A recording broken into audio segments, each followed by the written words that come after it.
If the world were like a Sleep Number mattress, everything would adapt for your comfort. Because as your life changes and your body changes, Sleep Number mattresses adapt and shift to give you personalized comfort night after night. And now everything's on sale during our Memorial Day event. Save up to $1,200 on mattresses for a limited time. To experience a whole new world of comfort, visit a Sleep Number store or go to sleepnumber.com. Sleep Number, to a good life sleep.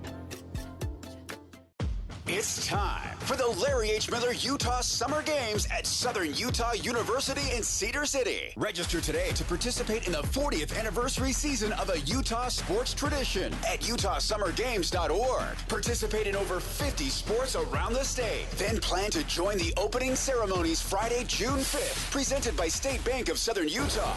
Register today to participate in the 40th anniversary season of the Larry H. Miller Utah Summer Games. Question of the morning. It's all over for the Mammoth, knocked out of the playoffs. So, with the season complete, what is your evaluation of the just completed Mammoth campaign? Ryan, exciting season. Lots of goals achieved. Enjoy it. Then get back to work. Big roster decisions with prospects coming and a handful of free agents, as well as a couple guys who may be done. Need more from Dursey and Tanev if they're going to stick around. Yeah. Ironically, there wasn't enough goals. There never are, right? Unless you've got the cup at the end and you're everybody's getting their day in the sun with it. Yep, there weren't enough. Well, they've established a level now, and there's no turning back with this group. And anything that will be underneath or not as good would be a disappointment, which is only a first-round exit, so we're not asking for that much going forward. If this is simply the bar, what we are asking for, though, is the bar being raised. That's the thing. If this is the bar, they should be able to achieve this a bunch of times.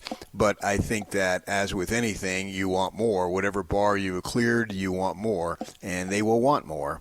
And we'll see what the changes are to be able to get more. You know, we've been hearing about these guys coming up, and are they going to come up now? Now being next season, not now literally, but now being the 26-27 season, and what do these youngsters add? You know, it's sort of like this is the only sport that you can compare it to specifically with the baseball. I know you got it in soccer too, to an extent, but we've got guys on the farm, as they say in baseball, you know, and when are they ready? And we're tracking them.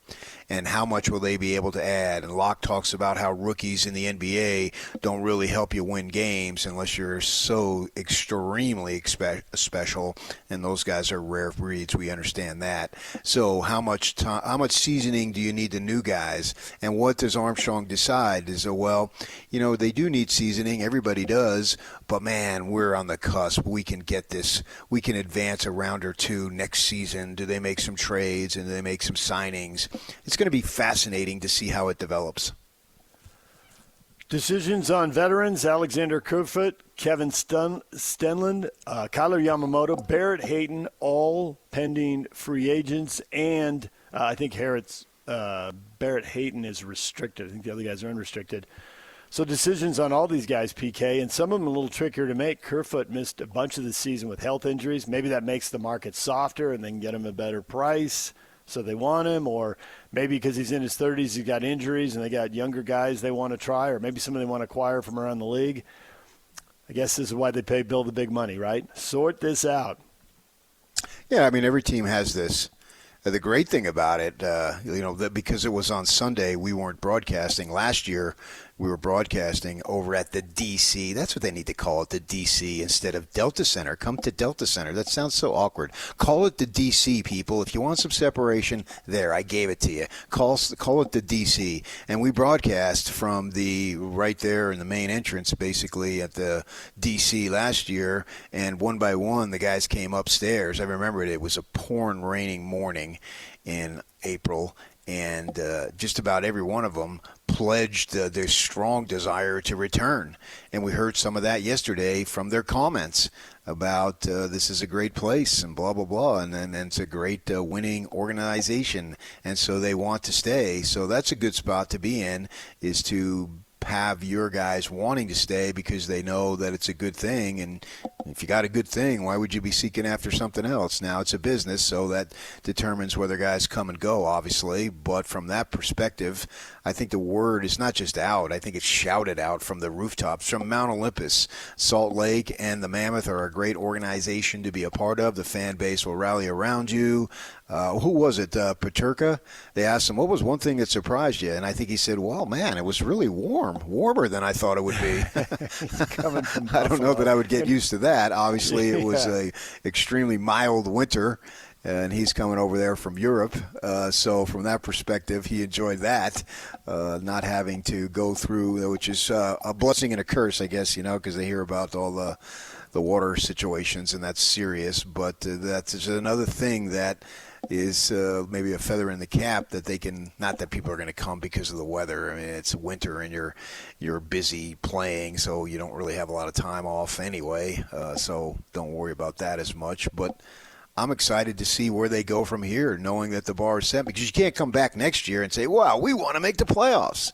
That's old news now. Want to win in the playoffs, obviously. If the world were like a Sleep Number mattress, everything would adapt for your comfort. Because as your life changes and your body changes, Sleep Number mattresses adapt and shift to give you personalized comfort night after night. And now everything's on sale during our Memorial Day event. Save up to $1,200 on mattresses for a limited time. To experience a whole new world of comfort, visit a Sleep Number store or go to sleepnumber.com. Sleep Number, to a good life sleep. Caleb says they need to add a veteran scorer like Austin Matthews, who'll come up big in the playoffs since he won't be under the curse of the Maple Leafs. Caleb's got his favorites. Make a move. Let's go.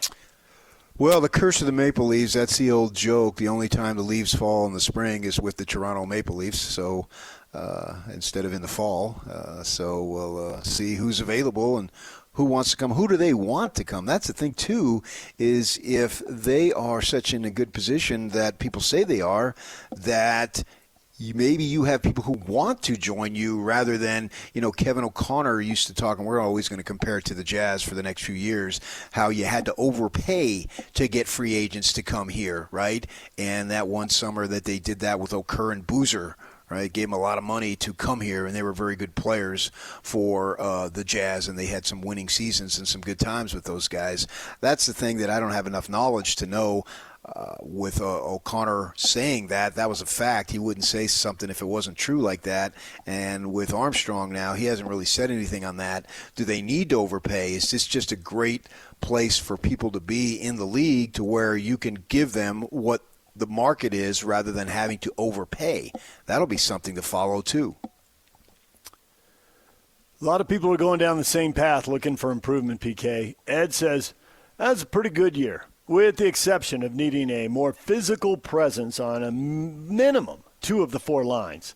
Vegas took it to us physically, and we didn't have much of a response. And Joseph says, not a good playoff team. Small, fast players, no toughness, losing track of the puck, and way too many rebounds. Defense lets too many people hang out in front of the net with no coverage. Great at passing, but lacking in shooting confidence. Open net opportunities missed because they passed it instead of shooting. Get some actual toughness on the team, and it'll open up these young, fast players. He says Cool especially got thorough evaluation and analysis there. Yeah, I can respect all that. He's probably got more knowledge than I do, so I'm not going to try to kid people and fool them. But I like that. I learned something there. Whether to what degree it's truth remains to be seen, and we can talk to Mike Volta coming up and others who know more about it and are there every day. But that's where I'm wondering, with the youngsters that they've been talking about, right? They got a burly European or two. How do you say that guy's name? Denoy and Ingla, yeah, and Lamoureux, Maverick Lamoureux. We saw him a time or two. What will the composition of the roster look like? Now, they've been vocal about wanting to get bigger because they've got the younger, or smaller, I should say, skilled players. And so how do they compose the roster? And because they've got some pieces, so where do they go from here? Scott says, great season. I think we really need a better goaltender. Veg is great, but I think we really need to look at an upgrade. An expensive upgrade, but an upgrade. Well, Ken Dryden's not walking through that door. Nice. They signed Vemelka for a little less than $5 million a year, and he is signed now for another 4 seasons. So, I mean, they can flip him, I guess, but it feels like they committed to him. We'll see if they stick with him or if they try. I like that. That's going to be the name of a band, Karel de Vemelka and the 4 Seasons. Nice. 4 seasons. Old school. Now you're down at that outdoor amphitheater in St. George, right? Isn't that where you saw that show? Frankie Valli? Oh, Jersey Boys. Jersey Boys. The play Jersey Boys? Yep. That you're speaking of? Yeah, I couldn't remember. I've seen it multiple places. I did see it I saw it in Vegas many years ago. And that was, I think, per capita in a 2-hour show, the most F-bombs you're going to hear. And then when it came to Tuacahn, once you cross those state lines, they cleaned it up. 0 F-bombs. None. Know your None audience, whatsoever. Huh? Yes. One show in Vegas, it's another at Tuacahn. I did see that the summer before last. I mean, that's been an ongoing play. It's like I Love Lucy. Somewhere in the country, I Love Lucy is on. Yeah. Somewhere in the country, Jersey Boys is playing that show. And, they play that music and all that stuff. And so it's a fun little show. A lot of tragedy in the lives of a couple of those guys. Frankie Valli leading the way. But, yeah, the 4 Seasons. That was a bowling alley, I think, up by Bloomfield, which ironically is the hometown of that BYU commit that they just got. You got to get that kid on. What's his last name? Wooten. I saw yesterday they got a commitment from a kid out of New Jersey, a cornerback. Wooten. Yeah, you got to find a way to get him on. We got to talk some North Jersey. I'll get to work on sports when we can talk Jersey. He would be blown away that he's going to find. There's a radio guy in Utah who's from Jersey. Yeah. They generally California, let's face it, it's not as surprising. We've probably had, 20 or 30 people on from Jersey over the years, and you always bring it up, and maybe it's 30 or 40 people. I don't even know. You always bring it up, and they're always blown away. They figure, I'm on the phone with somebody in Utah, and then you drop the Jersey thing on them, and then you all go nuts, the homeland. Well, it gives the show instant credibility to those people. That's true. They know we're not soft.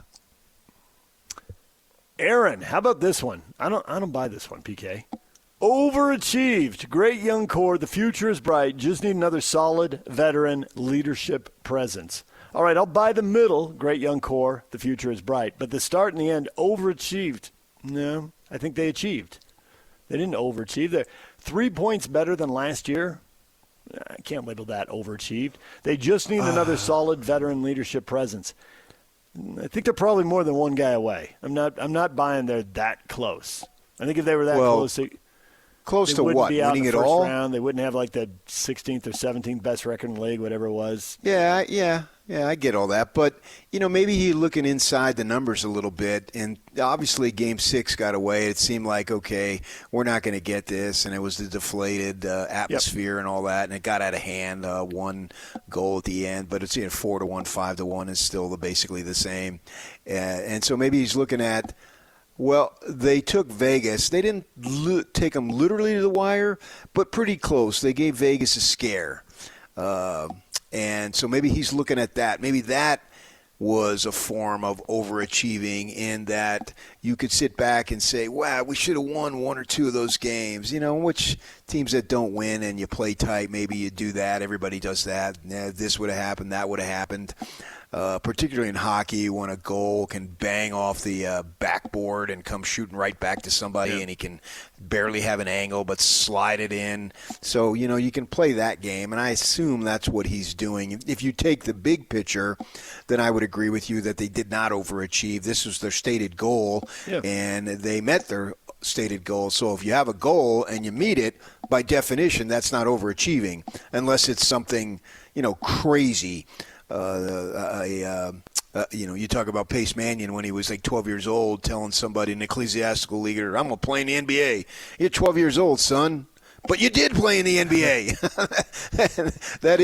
That's overachieving in a sense. But this goal for this team to make the postseason based on last year and based on the ascension through the process, as we talk with the Sixers, building what they had and what they were going for, that was not an overachieving situation to make the playoffs because that was your simply stated goal. But I suppose if you look at it maybe a little bit differently within the series, you could say, hey, they should have been a little bit better. They were there to have that team. That Vegas team was beatable, and you did not beat it, if you want to go down that road. Yes, I can go down that road. I mean, they were in the middle of the league. They got another team in the middle of the league. Most of the time when you're in the middle of the league the way they are, you're going to play one of the elite teams in the league. There's 8 teams out there that earned 100 points, most of them, not all, but most of them advancing in the playoffs. So there's a lot of boxes to check on the way to the top. And they checked one this year. This is what they wanted to do, and they got there. I think 100 points needs to be out there as a goal for next season. We'll see if they can reach it or not. Maybe it's a bit of a stretch. Cole Bagley said, 5 to 7 goal improvement. But 8's not that big of an ask, especially coming off 3. And I know the year before that was an even bigger improvement. So, yeah, maybe you be in a situation where you're on the road to clinch a series in the 6th game. Whatever that looks like, whether it's 100, 98, 95, I don't know. Who knows? Right. But I think that's more important. Get that home ice if you should be good enough.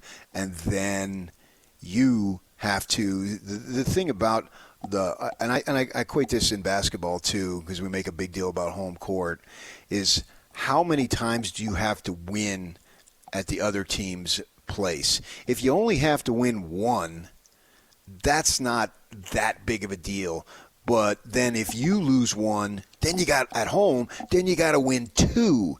And I think that's where it gets dicey. Simply winning a single game in a particular building is not that big of a deal. But if you start going down the line and you got to get 2 or you got to get 3, I think your chances of advancing in that particular series drop dramatically. That's where I think home ice, home court becomes a bigger deal than on the surface one single game. And so that being, and if you have home ice and you lose 1, well, then you only have to win 1.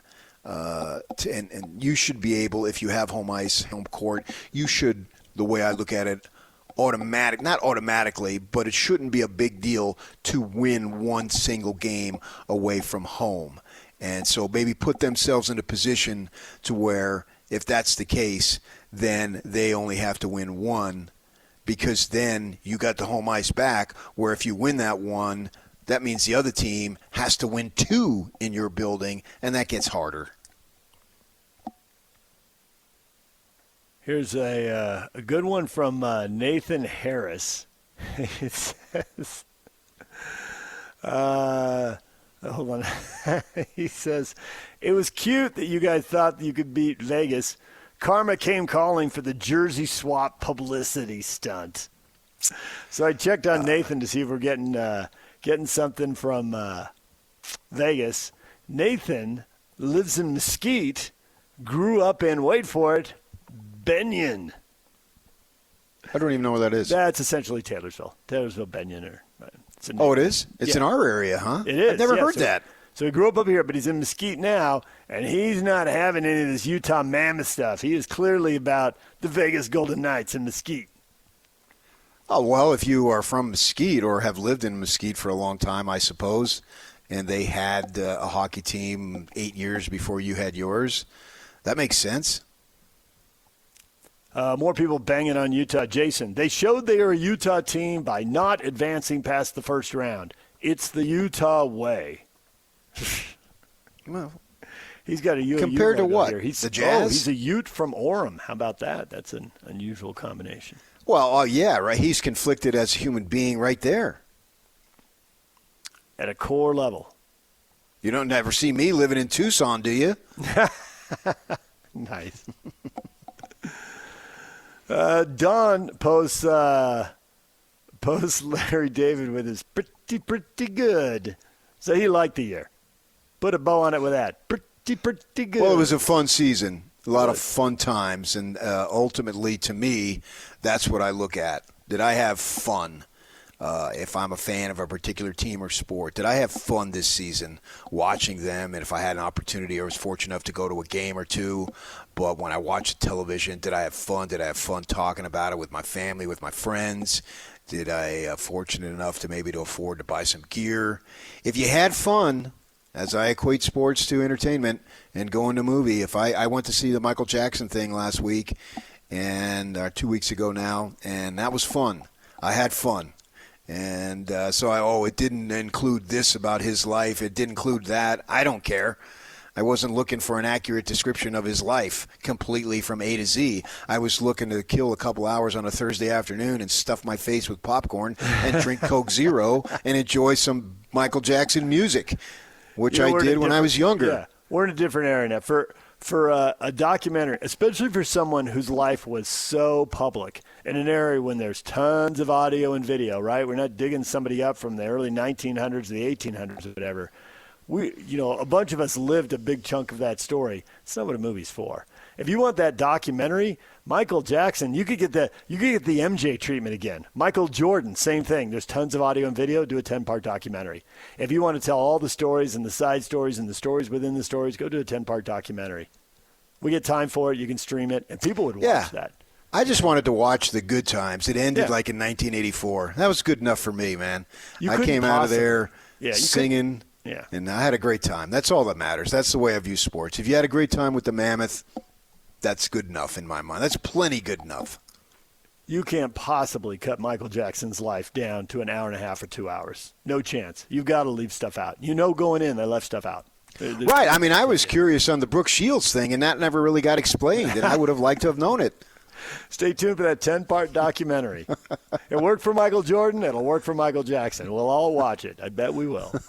If the world were like a Sleep Number mattress, everything would adapt for your comfort. Because as your life changes and your body changes, Sleep Number mattresses adapt and shift to give you personalized comfort night after night.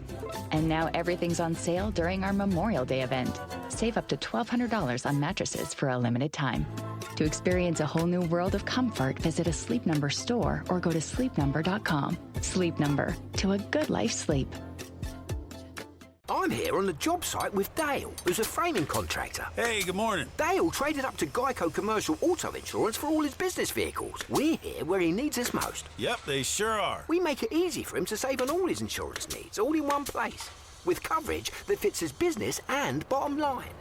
Oh, I shouldn't have looked down. It's all right. We're so far up here. Look at me. Take a deep breath. No, I'm good. So good. Get a commercial auto insurance quote today at geico.com and see how much you could save. It feels good to Geico.